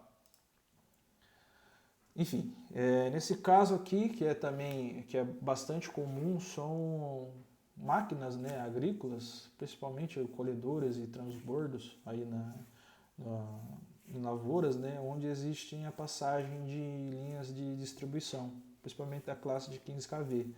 Então, como o ambiente rural ele não é bem atendido pelas concessionárias, porque são alimentadores longos, que dificilmente vão ter ali uma alteração de brusca de carga, então o pessoal do planejamento lá deixa aquele negócio meio de cantinho lá e vai levando. O sistema ele acaba tendo características de 30, 40 anos atrás. Só que, enfim, o solo no ambiente rural muda, pode crescer árvore, pode passar máquina, enfim, existe ali uma mudança que a concessionária ali, o agente do setor elétrico, em tese ele não consegue acompanhar de fato. Então nesse caso é o seguinte, o pessoal foi transportar essa máquina, né? E o condutor ele não conseguiu visualizar que os cabos estavam baixos e acabou pegando, né, a parte ali de cima da colhedora na rede. A rede veio a cair, né, porque aí foram destruídos vários postes, porque estão ligados mecanicamente, e também aconteceu um incêndio florestal. Então ali o dano foi aproximadamente aí de uns R$200 mil. E aí eu fui nomeado para analisar. Então, verificar se de fato quem deu origem ao acidente, de quem é a culpa. Tá? Aí o que foi feito? Foi analisado, né, foi feita uma análise eletromecânica da rede, então um projeto eletromecânico, cabeamento, estruturas, análise topográfica, análise das estruturas, verificação da temperatura no dia, para determinar a que altura os condutores estavam do solo. Aqui na apresentação, né, são informações que uma das partes, né, o permissionário nesse caso apresentou para mim, dizendo que a rede dele possuía essas dimensões, tá? E na apuração, né, em condições ali de 50 graus, foi apurado que a rede ela poderia ter duas alturas em relação ao solo. Os condutores poderiam estar a duas alturas, ou seja, no processo, que é uma questão particular, ele apresentou nesse vão que em uma ocasião que o vão tinha 125 metros e na outra que tinha 130. Então o que acontece? O comprimento do vão, né, o vão mecânico, isso interfere na flecha que tem ali. Então, o que acontece? Como ele trouxe essa incerteza, a gente tem que esclarecer, opa, existe aqui uma variação, em termos de rede rural pode até ser pequena, tá? Que poderia ter sido um erro de GPS, até um erro de digitação, mas como constava nos autos, eu tive que analisar e depois determinar, ó, está errado ou não, estava irregular ou não. Então o que foi apurado? 125 metros, naquela condição de temperatura, enfim, que foi possível apurar, estava 6 metros e 8 de altura. Porém, o vão de 130 metros, né, estaria 5,94. Então, naquele local que onde há passagem de máquinas, o regulamentado são 6 metros de altura, ou seja, estava irregular. Então, essa situação teve que ser apresentada para depois determinar de quem é a culpa. Opa, se estava abaixo, se é 1 milímetro, 1 metro, 3 metros, se está irregular, a culpa não é de quem estava passando com o veículo, com a máquina. Então ali houve a discussão e no caso o proprietário da máquina ele acabou vencendo a ação. Acidentes com pessoas, eletropressão, morte por choque elétrico, enfim.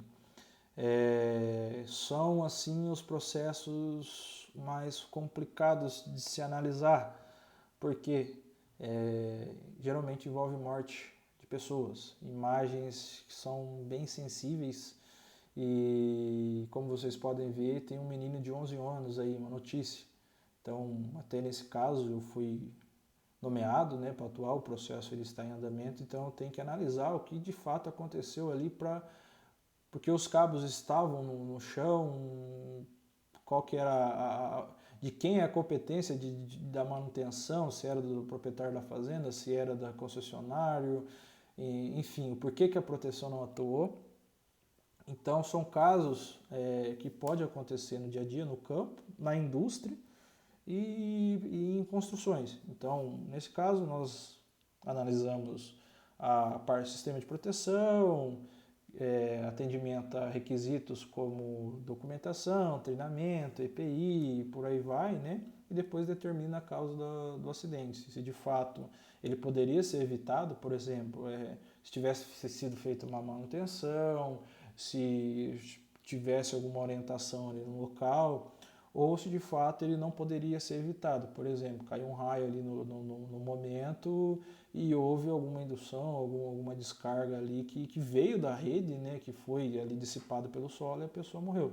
Enfim, né? Então, cada caso a gente tem que analisar para poder determinar qual que é a causa da morte, porque isso justifica, né, e embasa a decisão do juiz num ressarcimento. E geralmente são valores altos, na casa de 2, 3 milhões. Tá? Avaliação de servidão. Então, quando a gente vai, o concessionário, né, o agente público, ele precisa fazer o uso de um imóvel para passar suas instalações, principalmente linhas e redes, né, de transmissão e distribuição de energia, por questões de segurança ou até depois para aumento da capacidade desse sistema, precisa ser determinada uma área de servidão, que essa área de servidão é verificada no projeto ou em legislação, tá? De acordo com o nível de tensão, e o proprietário do imóvel ele precisa ser restituído, ressarcido, porque querendo ou não ele vai ter a sua propriedade, o uso da sua propriedade limitada, ou até ele não vai poder mais utilizar, ele não vai ter mais acesso à propriedade. Então, o que é feito? Né? a gente precisa avaliar todo o contexto ali do projeto eletromecânico, da condição da edificação, do imóvel, e determinar o valor do imóvel, o valor presente, e depois com a implantação do aumento ali, da implantação ou aumento da área da servidão.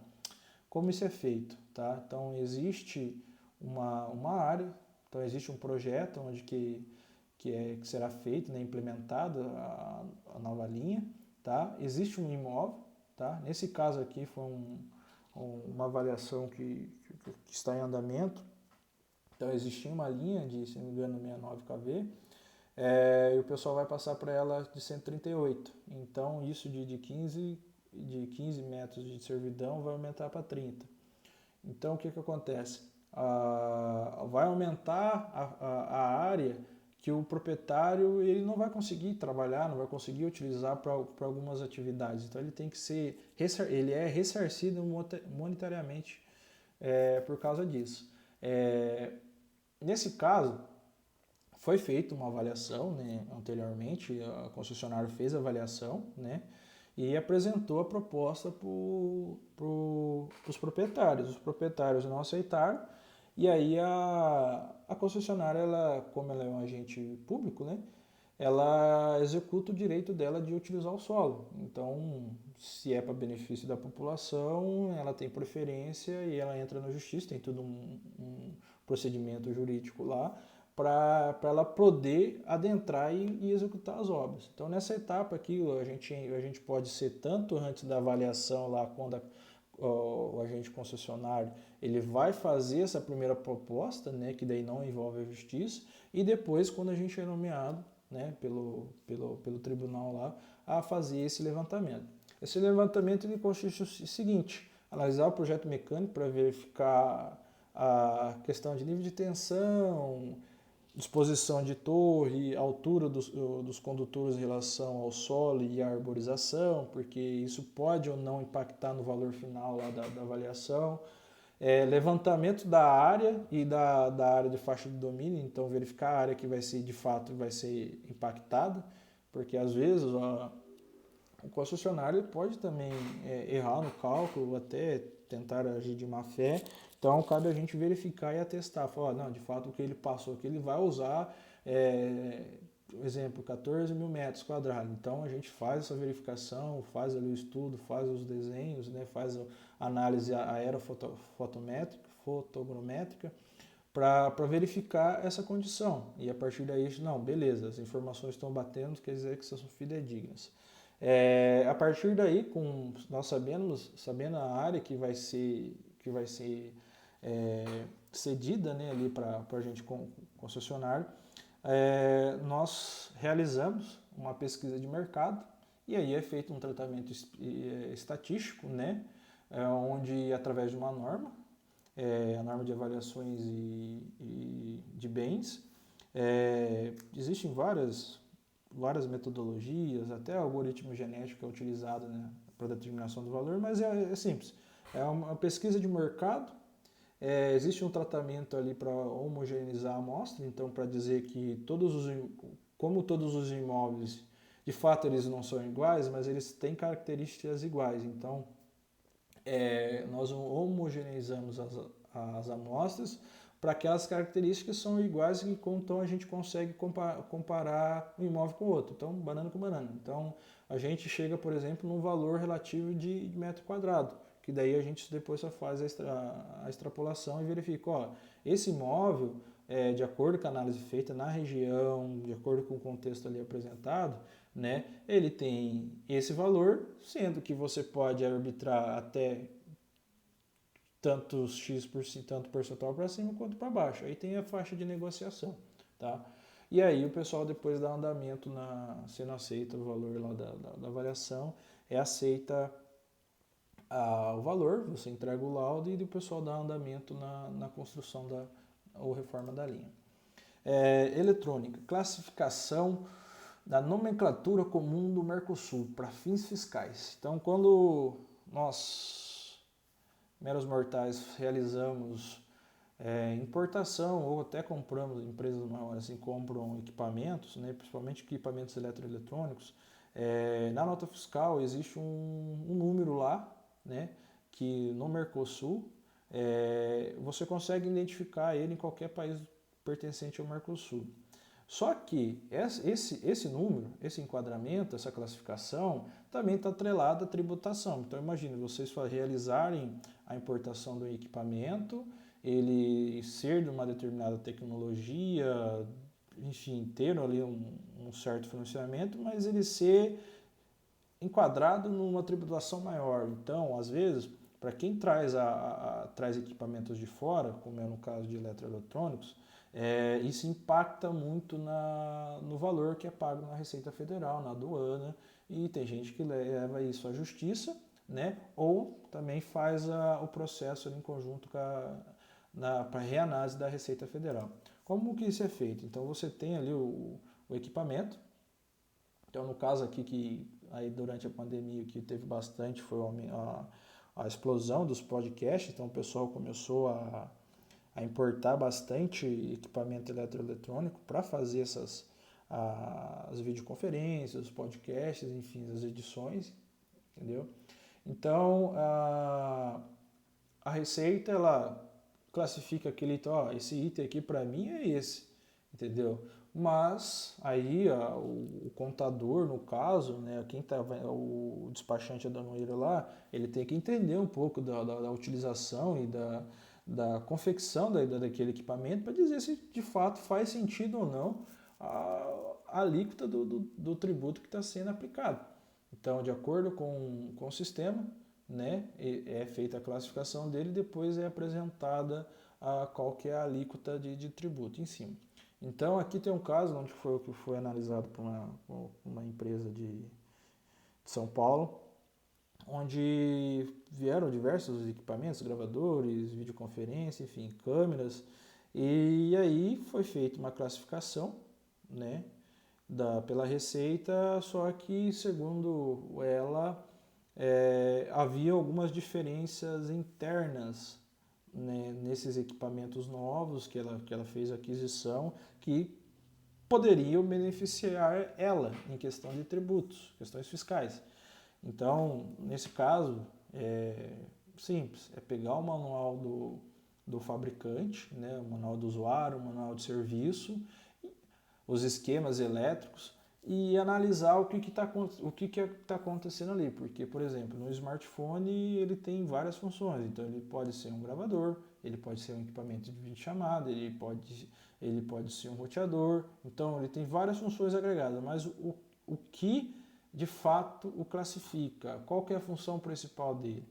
Entendeu? Então isso há uma descrição efetiva de acordo com o tipo de modulação, o tipo de fonte de energia, se ele é um equipamento acoplável ou não.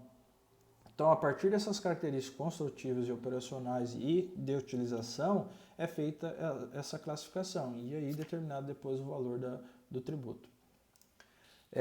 Vícios ocultos em equipamentos. Então é famoso quando você compra o celular, videogame, o computador, algum equipamento ou alguém fabrica aí uma estação de controle e dá problema e o pessoal fala, ó, preciso de garantia que tem algum problema aí.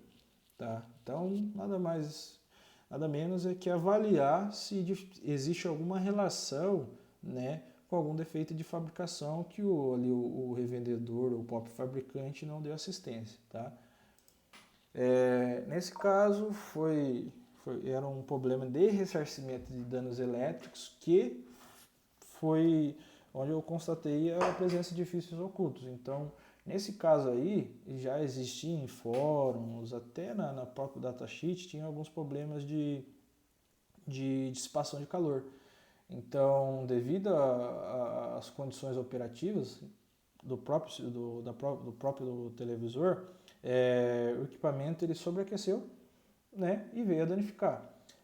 Ele não foi configurado como ressarcimento de danos elétricos porque não tinha evidência de fonte, né, da placa da fonte, nem a placa ali das linhas de sinal, né, de queima ou passagem abrupta de sinal, que é geralmente mais comum descarga atmosférica. Então, nesse caso aqui, a pessoa falou que no lado da casa dela tinha caído um raio na rede e aí todos os equipamentos dela pararam de funcionar e só a TV que foi pro pau. Porém, ao abrir o televisor e analisar, verificou-se que o problema não era de ressarcimento de dano elétrico. Não houve nenhum dano, principalmente nas fontes ou até equipamentos sensíveis a alta frequência como capacitores, da presença ali de uma descarga, entendeu? Então, o que foi constatado e depois ali, essa foi uma das perícias assim mais complicadas, porque eu fiquei 4 horas analisando ali o circuito e vai para lá, vai para cá, pensa e faz isso, faz teste disso, aqui, tal, para chegar na conclusão, entendeu? Então, a partir daí, depois de uma revisãozinha, você consegue verificar se aquele pode ser um defeito de projeto, um defeito de fabricação, um vício na utilização, porque aqui igualzinho eu disse, havia problema na dissipação de calor. Também foi constatado que os LEDs eles estavam em curto, então devido a alguns no controle de qualidade da solda, as trilhas de LED elas estavam se curto-circuitando, então estavam gerando pontos quentes ali, algumas que estavam ocasionando problema. Tinha até trilha que estava sem funcionar, entendeu? Nesse caso é um problema de controle de qualidade. E aí foi apurado que haviam vícios ocultos, então coisa que a pessoa ali não conseguiria analisar sem que houvesse uma assistência técnica. Então, foi constatado o vício, né, o problema de fabricação. Então, por uma falta ali de controle de qualidade, ali, de erro na dissipação de calor, foi o que originou os defeitos que ela reclamava, que era apresentado e que eu, na ocasião, pude constatar. Tá? Isso é importante apresentar. Análise de áudio, vídeo e imagem. No contexto atual, existe bastante edição de conteúdo, né, de documentos digitais, né, então você faz uma gravação de uma música, de um vídeo, de uma imagem, e em alguns casos isso pode ser objeto de uma demanda judicial, tá, em processos cíveis, então processos comuns e até processos criminais. O que a gente, em tese, analisa nessa situação? Faz a captação e identificação dos interlocutores, ou seja, identificar quem está falando e o que está sendo falado. A degravação, que é pegar o que foi falado ali, o conteúdo que existe naquele documento, né, naquele arquivo, e descrever, né, escrever no laudo o que está sendo dito. Analisar a autenticidade do documento, então você dizer se ele de fato é original ou não, se ele, por exemplo, se ele foi gerado em um equipamento, então ele tem uma assinatura. Agora, quando ele é alterado, ele passa a ter outra assinatura, por mais que seja o mesmo documento com algumas coisas ali em metadados e tal, ele passa a ter outra assinatura. Então, quando a pessoa fala, eu fiz a captura dessa imagem, desse áudio, fiz essa imagem nesse dispositivo, você tem que analisar as informações do dispositivo e depois a própria imagem que está sendo utilizada ali para o litígio e dizer, de fato, é a mesma imagem, é o mesmo vídeo, é o mesmo áudio. Então, a partir daí, dizer se aquele documento é original, é autêntico ou não, faz sentido. Em alguns casos também dá para você fazer, para ser feita cálculo de velocidade de veículos por vídeo, então mais à frente eu vou explicar, e a geolocalização de arquivos digitais. Então, principalmente o pessoal da terceira idade, o pessoal recebe ligações, ou até pessoas maldosas conseguem acessar informações dessas pessoas, né, que são aposentadas, enfim, e realizam saques, empréstimos, utilizando fotos e alguns arquivos, vídeo, enfim, para fazer a validação, né, em bancos. Então, a partir daí, né, precisa ser verificada se de fato a pessoa esteve naquele local ou não. Então, como o próprio áudio, o vídeo, a imagem, nos seus metadados, nas suas informações lá de script, em alguns casos existe informação da localização. Então, através da imagem ou do registro de log desses documentos, desses arquivos digitais, é possível determinar qual que era o local e determinar, ó, a pessoa de fato esteve lá ou não. Se ela esteve, bom, aí existem outros elementos também para comprovar e vincular se ela esteve ou não. Ou se de fato ela não esteve, você já descarta se a pessoa ela teve participação no evento. Então a degravação, como eu disse, né, isso daqui pode ser feito tanto para áudio e vídeo, tá? Então a degravação ela é feita escutando, né, ali o conteúdo e realizando a escrita no laudo, tá? Então aí nós identificamos os interlocutores, então quem que é pessoa 1, pessoa 2 e por aí vai. O momento que ela falou, o minuto, segundo, tal, para deixar bem claro o que foi discutido, o que foi apresentado ali no evento. A estrutura do arquivo, então, o áudio, a imagem, o vídeo, existem vários formatos, várias formas de você utilizar, editar e compilar. Então, nada mais do que nós levantarmos e verificar e falar, ó, esse arquivo ele tem essa estrutura aqui, ele tem esses atributos. Simples. Então você registra lá porque depois futuramente, se o outro perito ou outra pessoa for analisar, ela consegue de fato falar, eu de acordo com a metodologia que for utilizada, eu também consegui encontrar esses atributos desse formato. Então quer dizer que a análise ela é tecnicamente aceitável. Análise espectral. Então, tanto de áudio, vídeo e imagens, existem diversas formas de tratamento de sinais. As mais conhecidas que eu vejo a aplicação e que eu até tive contato é transformada rápida de Fourier, análise de níveis de DC, né? Então quando você tem ali a descontinuação do sinal, uma edição do sinal, o nível DC devido ao valor true RMS lá, há uma alteração aí você consegue identificar que houve alguma modificação naquele trecho, tá? E a saturação de gravadoras e transceptores. Então, possivelmente, em alguns casos, fica difícil você determinar se houve uma edição ou houve uma saturação do equipamento que estava fazendo a gravação. Então, isso é importante porque você consegue analisar no espectro essa diferença. E a descontinuidade de sinais, conforme eu apresentei, né? Então, quando há uma alteração em algum áudio, vídeo, acusticamente, né, audível, isso pode parecer que não houve alteração, mas na hora que você pega e faz a análise do espectro, você verifica que há uma mudança de amplitude ou até de frequência, enfim. Nós conseguimos analisar aquele trecho específico e verificar, falar, não, de fato, aqui, na hora que eu verifico aqui, não há uma continuidade, não há um valor assim, aceitável na análise para dizer que não foi alterado. As ferramentas, geralmente, que eu já utilizei nesse tipo de análise foi o ITA Toolbox, que é uma toolbox do ITA, né, o Instituto de Tecnologia Acústica lá da Europa.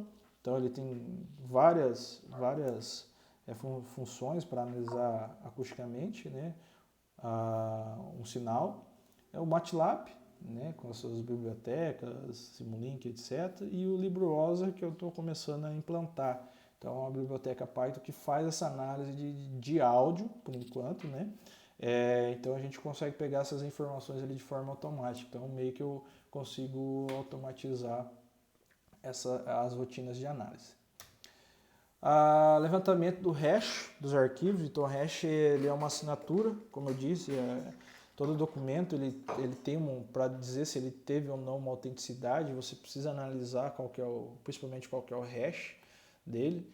Então, hash é um sequencial onde que identifica a autenticidade daquele documento. Então, quando a gente pega o documento que é evidência e depois analisa com o equipamento que produziu ou que alterou, a gente consegue comparar esses dois códigos e dizer, ó, ambos, esse documento que foi alterado ou que é evidência, ele de fato foi produzido nessa data, nesse equipamento, nesse lugar, enfim, existe. Aí a gente consegue pegar outras informações e dizer que a gente está falando da mesma coisa, tá?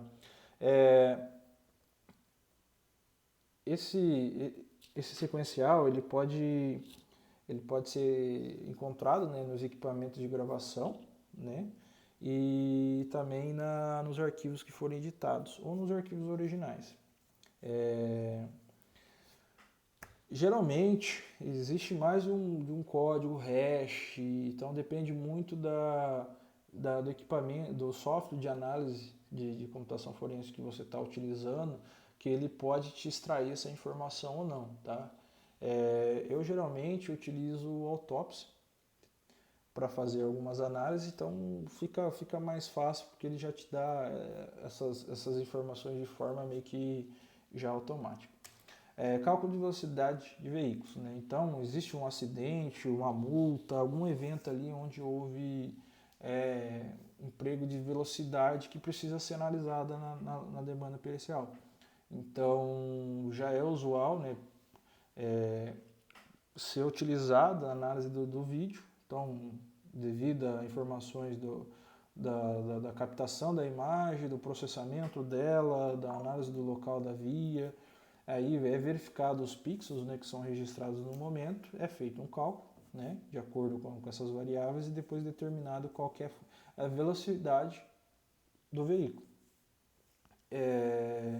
Praticamente quase o mesmo sistema utilizado nos radares que tem em grandes cidades, por exemplo, São Paulo e Curitiba.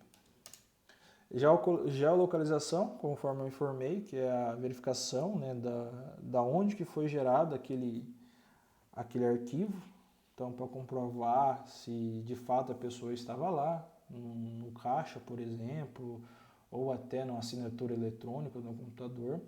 Eu geralmente utilizo o Autopsy, que é um software de computação forense, então ele tem várias funções aí onde conseguimos pegar esses metadados e fazer ali a sua análise e depois a escrita do laudo.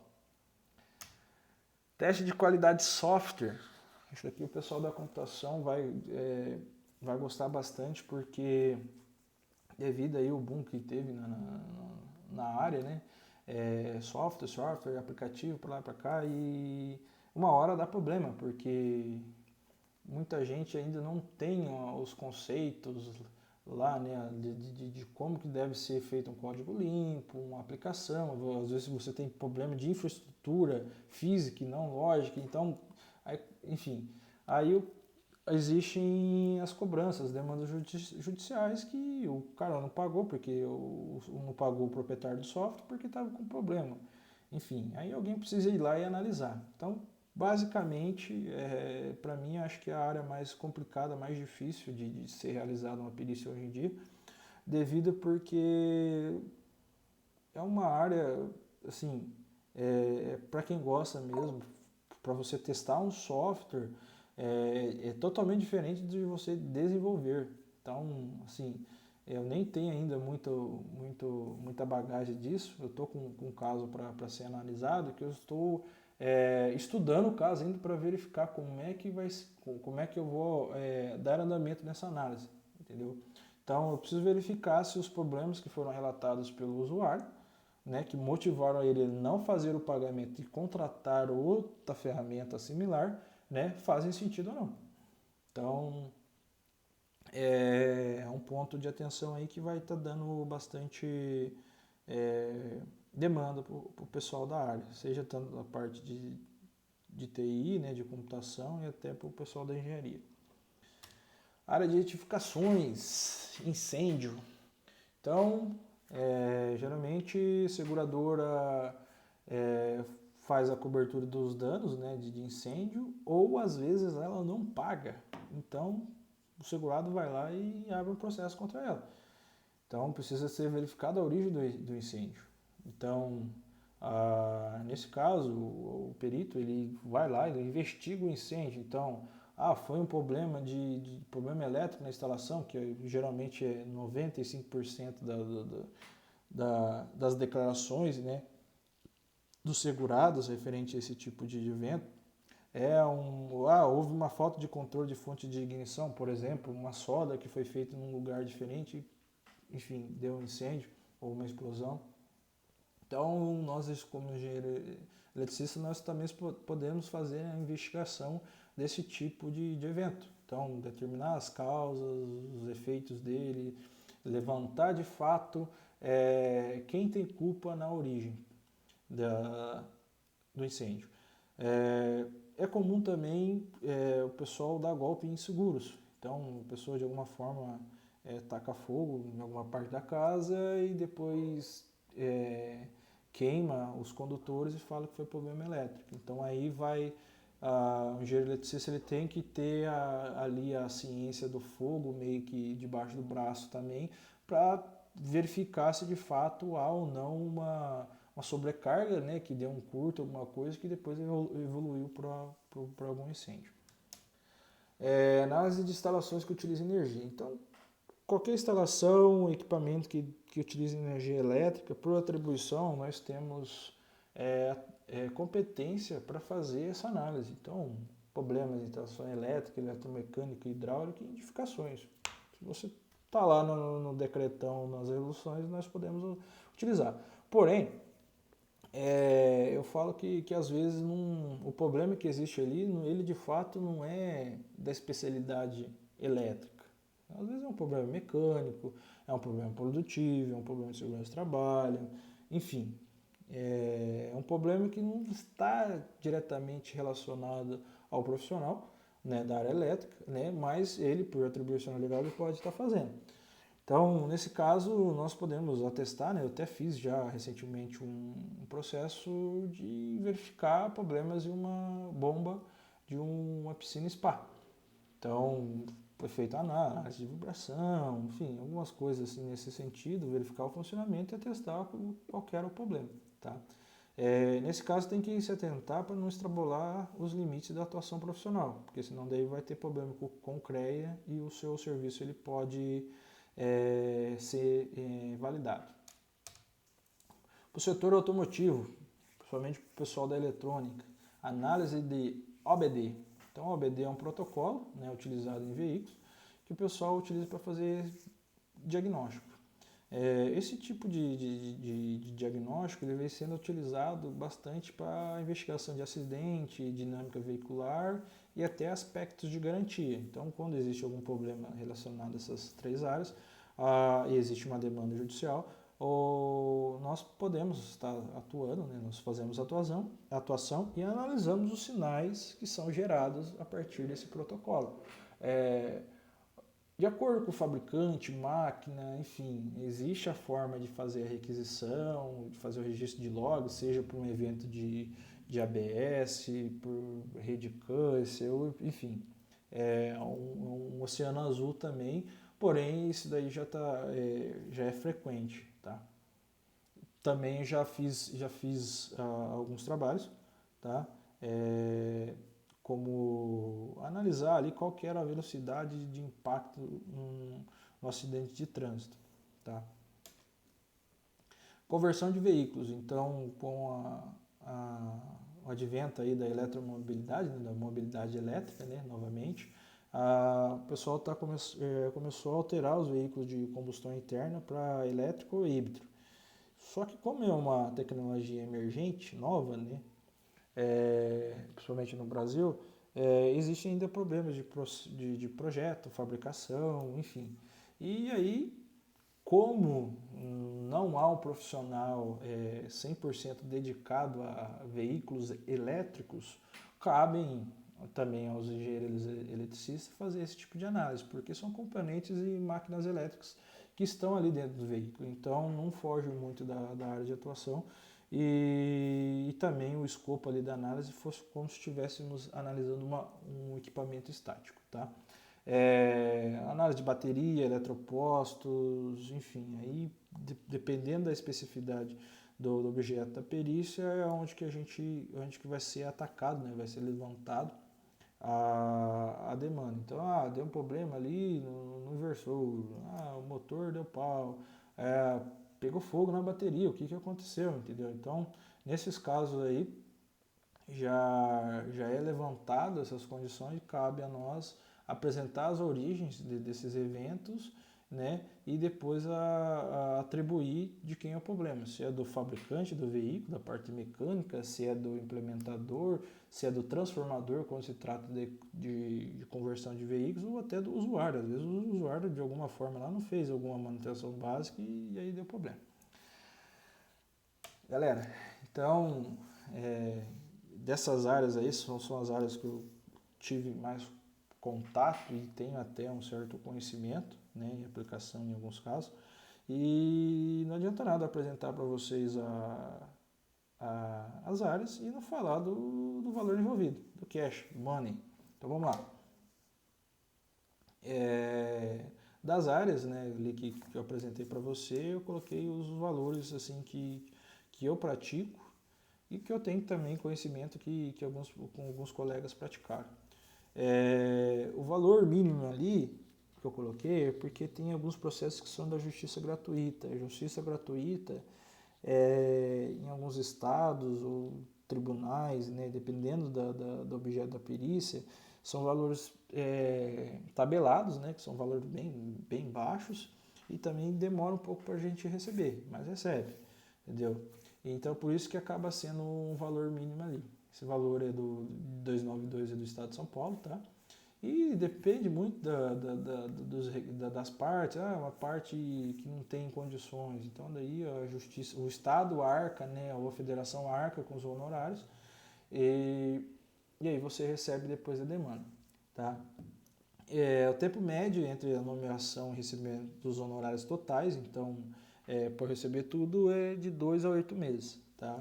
Hoje eu só tive um processo que em 2 meses eu consegui receber. Eu recebi a nomeação, fiz o laudo e recebi. Foi um processo em Bandeirantes, no estado do Paraná.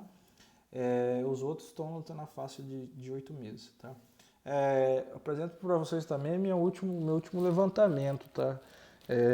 Esse levantamento aqui ele não está atualizado, que eu tenho que dar fazer um check-up, né, na conta lá certinho, verificar os extratos das coisas, mas até então o que eu tinha a receber e recebido são esses valores. Então vocês podem verificar que não é um valor estrondoso, né, quando se comparado a serviço de engenharia, porém já nada ali é um salário aí de um profissional de escritório, um salário mínimo por mês, né? Lembrando que eu desde 2019 eu faço perícias, tá? Com esses valores, né, com a atuação, eu gostaria de destacar algumas conquistas, né? Uma delas são as conquistas profissionais. Então, através da perícia, né, eu tive ali uma questão profissional melhorada, o meu relacionamento com outros profissionais foram melhorados também, minha confiança profissional, que é um item importante, né, melhorou, e consegui abrir a minha empresa. Então hoje posso dizer que eu sou um empresário, né, e também consegui já dar início à aquisição de novos equipamentos. Então, formalizei, comprei equipamentos, então isso começa a gerar um caixa, começa a gerar um impacto positivo na minha vida e que, querendo ou não, eu atribuo às perícias, né? Então consegui ter um fluxo de caixa bacana ali e tal, e opa, tá dando certo. O conhecimento que é aplicado na perícia eu posso aplicar no dia a dia, nos projetos, estudos, enfim, e até como consultoria aí para a galera, tá? Outra coisa também foram as conquistas profissionais, né? Como as coisas começaram a dar certo, Eu, junto com a minha esposa, nós conseguimos viajar junto, então teve casos de perícias onde que eu tive que ir até o local, tive que me deslocar para outras cidades, ficar 4, 5 horas na estrada para ir, mais 4, 5 para voltar, enfim. Então a gente aproveita para viajar, para ver como é que é o local, né? Enfim. E ela me acompanha. Então isso é uma experiência que para mim enriquece o meu relacionamento, né? Também me proporciona momentos de descanso, né? Com ela, com a companhia dela, e também com o meu brinquedo. Então, isso também te dá uma certa flexibilidade ali de caixa, então a gente consegue estar realizando alguns sonhos. Então, eu sempre gostei de máquina, então principalmente de moto e caminhão. Caminhão ainda não dá, mas uma moto, acredito que estou no caminho. Então, recentemente eu fiz a aquisição aí desse modelo e estou contente e posso atribuir também aos trabalhos que foram feitos na área. Tá? Assim, se você não sabe onde vocês querem ir, qualquer caminho serve. Eu falo que isso a partir de agora para vocês é balela, porque o caminho agora é ser engenheiro. Então vocês tiveram uma apresentação de áreas de atuação, um pouco sobre a legislação profissional, do que é esse mercado, né, de avaliações de perícia e o que pode ser esperado dele. E aí vocês podem decidir, né, qual caminho que vocês querem seguir. Né? Não sei se o pessoal tem contato com o mercado em si, mas é uma coisa nova para os profissionais, principalmente para os profissionais da modalidade elétrica, porque ele traz flexibilidade, ela traz autonomia. Então, eu consigo trabalhar numa empresa, consigo realizar avaliações e perícias e consigo ter outras atividades em conjunto. Então, tudo isso me faz ser um engenheiro melhor, ser um profissional melhor. Então, espero ter apresentado uma direção aí no caminho profissional de vocês e, se precisarem, estou à disposição.